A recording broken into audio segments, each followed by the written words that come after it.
வேலையை எளிதாக்க பெரிய சக்தி வாய்ந்த ரோபோக்களை உருவாக்கினார்கள். இந்த ரோபோக்கள் பணிவிடை செய்யும் என்று எண்ணினார்கள். ஆனால் நாள் ஒரு சில சக்தி உலகை தங்கள் இஷ்டப்படி மாற்றத் தொடங்கின.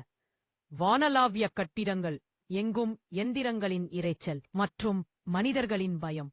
இந்த பெரிய ரோபோக்கள் நகரங்களை அழித்து, காடுகளை எரித்து, பூமியை இரும்பு குப்பையாக மாற்றின.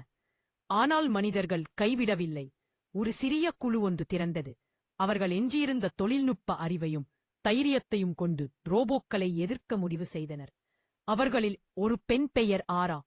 அவள்தான் இந்த குழுவின் தலைவி. அவளுடைய குடும்பத்தை ஒரு பெரிய ரோபோட் அளித்திருந்தது.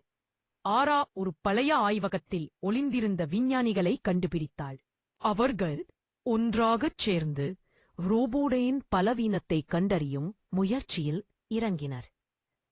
விஞ்ஞானிகள் ரோபோடையின் கட்டுப்பாட்டு அமைப்பில் ஒரு குறைபாட்டை கண்டுபிடித்தனர். பல சண்டைகள், தியாகங்கள் மற்றும் தப்பிக்கும் முயற்சிகளுக்குப் பிறகு அவர்கள் கோபுரத்தை அடைந்தனர். ஆரா அந்த கட்டுப்பாட்டு கோபுரத்தில் பொருத்தப்பட்டிருந்த பிரம்மாண்டமான சாதனத்தை இயக்கினாள். ஒரு பெரிய அதிர்வெண் அலைகள் வெளிப்பட்டன.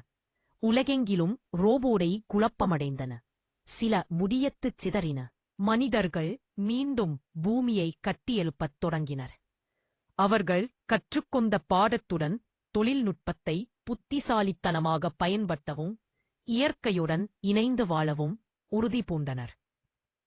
ரோபோட்களின் இந்த எழுச்சி மனிதகுலத்திற்கு ஒரு புதிய பாடத்தை கற்றுக் கொடுத்தது.